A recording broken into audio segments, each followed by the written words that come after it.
আমি বলেছি অ্যাসেম্বলির গেটে আর এতবার বলা যাবে। একটাই প্রশ্ন, মুখ্যমন্ত্রী একটাই প্রশ্ন, সংখ্যালঘুদের রক্ষার দায়িত্ব নিতে হবে সংখ্যাগুরুদের। আপনার জেলায় পূর্ব মেদিনীপুরে গিয়ে বললেন রাজ্যের মুখ্যমন্ত্রী সংখ্যালঘুদের, আমার জেলা না, স্বাধীনতা সংগ্রামীদের জেলা। ওই জেলায় সতীশ সামন্ত জি তাম্রলিপ্ত জাতীয় সরকার করেছে। ওই জেলায় মাতঙ্গিনী হাজরা আত্মবলিদান দিয়েছে। ওই জেলায় দেশপ্রাণ বীরেন্দ্রনাথ শাসমল যাকে দাঁড় করিয়ে পোড়ানো হয়েছিল।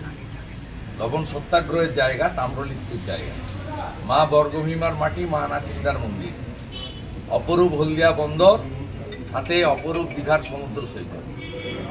দুহাত ভরে প্রকৃতি দিয়েছে, বিজেপিকেও দিয়েছে। 46% ভোট পেয়েছে বিজেপি।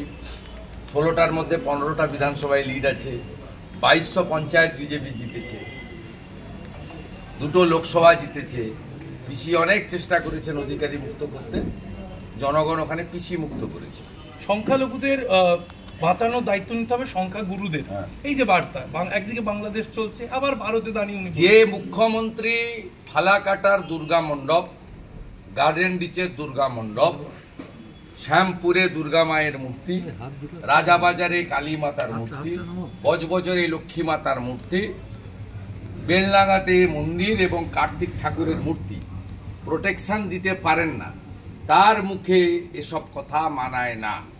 তোষণবাজ মুখ্যমন্ত্রী, ভোট ব্যাংকের মুখ্যমন্ত্রী, বিএসএফকে জমি না দেওয়া মুখ্যমন্ত্রী, রোহিঙ্গা মুসলমানদের এনে গোটা রাজ্যকে উনি কার্যত ডেমোগ্রাফিক্যালি চেঞ্জ করিয়ে দিয়েছেন এই মুখ্যমন্ত্রী।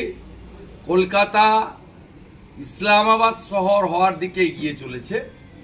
রাজারহাট নিউ টাউন এলাকাতে সূর্য ওঠার আগে থেকে লোককে ঘুমাতে দেওয়া হয় না। কেন ঘুমাতে দেওয়া হয় না সেটা আর আমি বলছি। এই মুখ্যমন্ত্রীর আমলে এইসব দৃশ্য আমরা দেখতে পাচ্ছি। এই মুখ্যমন্ত্রীর একজন মন্ত্রী নাম ফিরাদ হাকিম, তিনি দাওয়াতে ইসলাম দেন, 50 ভাগ লোককে উর্দুতে কথা বলার আহ্বান করেন, তফসিলি রেখাপাত্রদের মাল বলে সম্বোধন করেন, সরাসরি হিন্দুদের আক্রমণ করেন। আরেক মন্ত্রী সিদ্দিকুল্লাহ চৌধুরী খাগড়াগড় কাণ্ডে জঙ্গিদের সমর্থন করেন, সিএএ কে এনআরসি বলে বাংলায় আগুন লাগান, সম্প্রতি ইউনুসকে সমর্থন করেন। এই মাল ঝালদের নিয়ে যে মুখ্যমন্ত্রীর সংসার, তার মুখ থেকে এইসব বচন আর ভাষণ না শোনাই ভালো। তবে গুঁতোটা ভালো হয়েছে, হিন্দুরা ঐক্যবদ্ধ হচ্ছে।